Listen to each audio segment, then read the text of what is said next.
ebbs and flows. Civilization climbs, rises, and then it declines. You see. But if you look at it, and most people accept that, but most people accept the decline of a civilization based on modern time. 200 years, 300 years. You want recording? It's recording now, so you have to go back. Okay. All right. So this tape is based on. Bobby, it's good to have you in the studio again. And today we're dealing with African history from Pharaoh to Negro. We want to kind of give an overview of how Africans went from a pharaonic mastership to projects. Yes. And we want to particularly kind of start at the Greek period and come forward. Okay. Because the Greek period is probably the first time when civilization changed hands. We want to clip. Before we do that, we need to clear up this Hyksos thing. Because we think that the Hyksos period, which was about 100 years after the fall of the Old Kingdom, we keep thinking that that's a foreign people. And all it was some pre-dynastic Egyptians who used to rule prior to the dynastic Egyptians coming back for one last time and taking the state again. So we talk about a family fight or changing hands of the same people. You see, now that's documented in Jeremiah's Book of the Beginnings. And it's, you know, so they call them the Shepherd Kings. But that was nothing but the pre-dynastic Egyptians, because the Shepherd Kings worshiped Set. So how could Set, a primary Egyptian deity, be worshipped by a foreigner that's coming in and invading? No, we're talking about the pre-dynastic period. Set was the primordial god. And then the dynastic came in, and it was called the Ammonites. And they venerated Ammon. And after that, usually when a civilization come in, the god that precedes that civilization, they usually turn that god into the devil, or the adversary.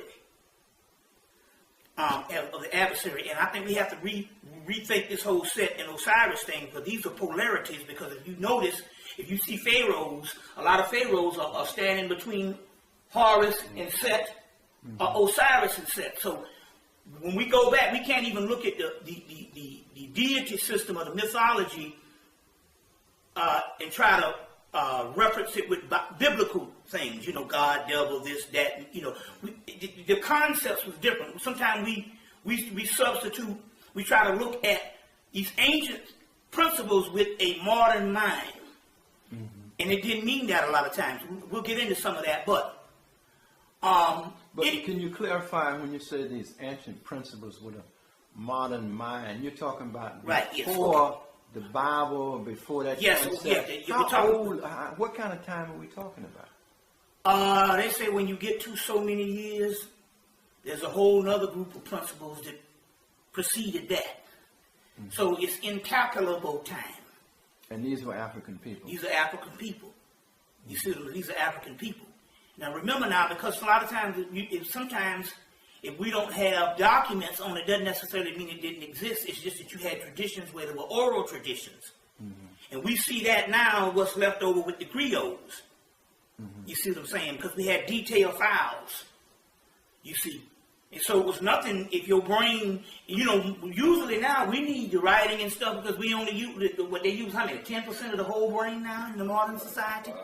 5%? Whereas back this time, what about if you had complete detailed files and you used all of your brain? That means you could store knowledge and information for thousands and thousands of years. As a matter of fact, we can say that the dynastic period, or what they call a monumental period, when they started writing down these things on the temple walls, they were basically downloading information, putting it into metadata from their brains, from their genetic memory banks. It's a bank.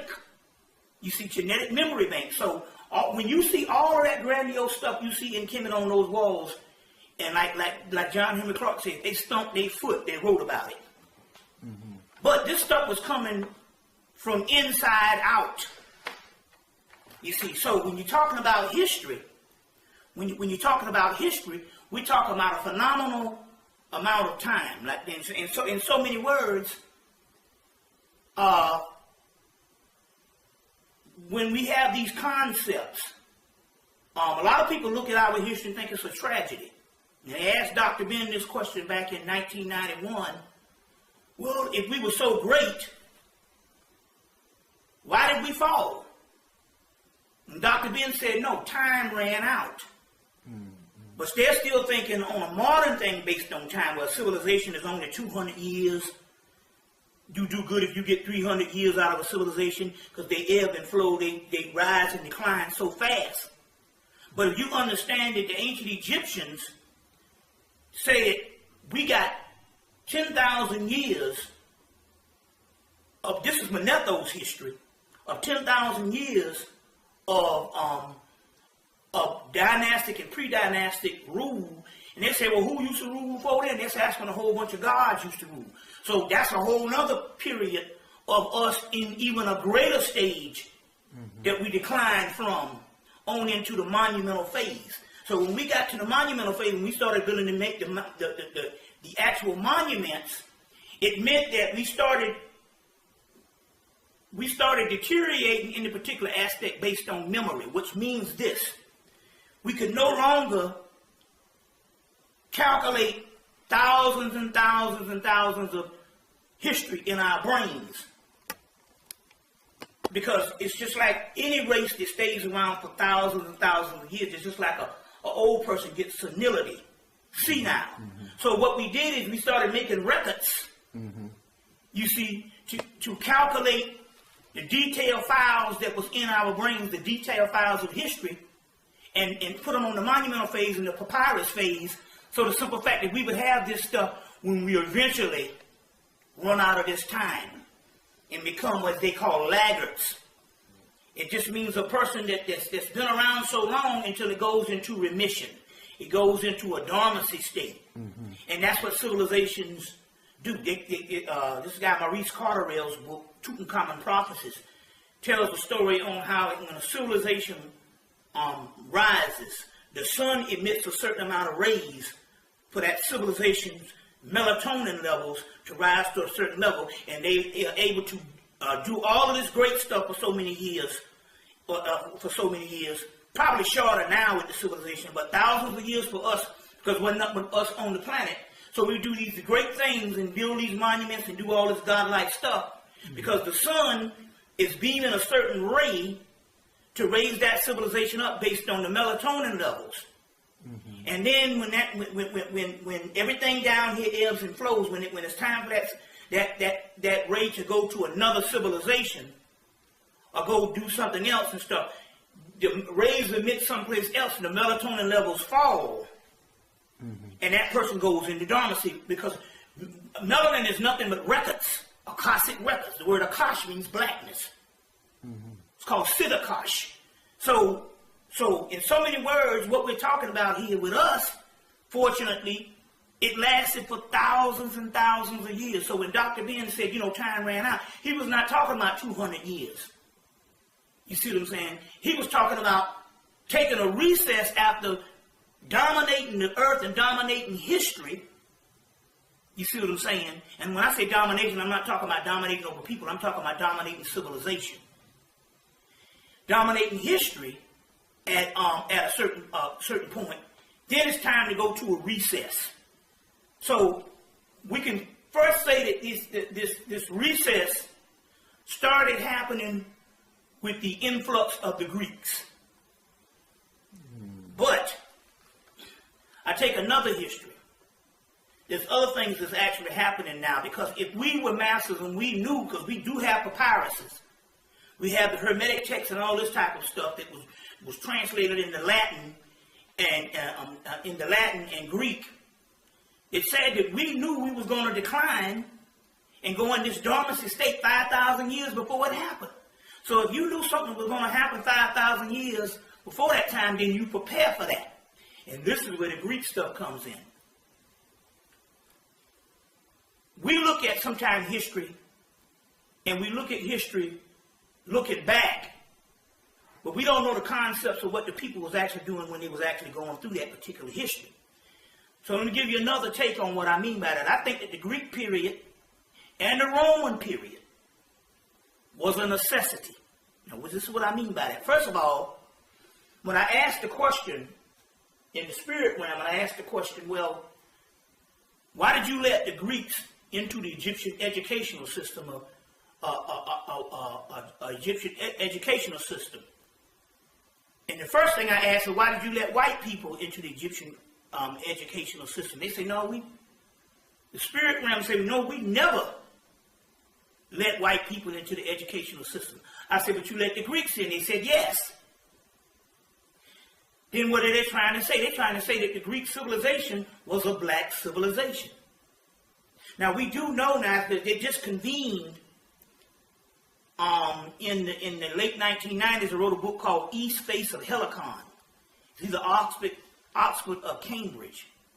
And they're saying that the Greek mythology, now this is different. Now, Greek philosophy came from the Egyptians, or the Hemmites. Greek mythology came from the Phoenicians.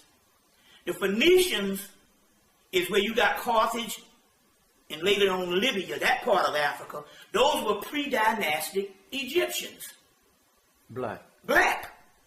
And if the Greek mythology in the first book of fiction is Homer, the Iliad and the Odyssey, then you have to add, and they said, and we can trace the Hesed's theogony, which gives you your Greek mythology.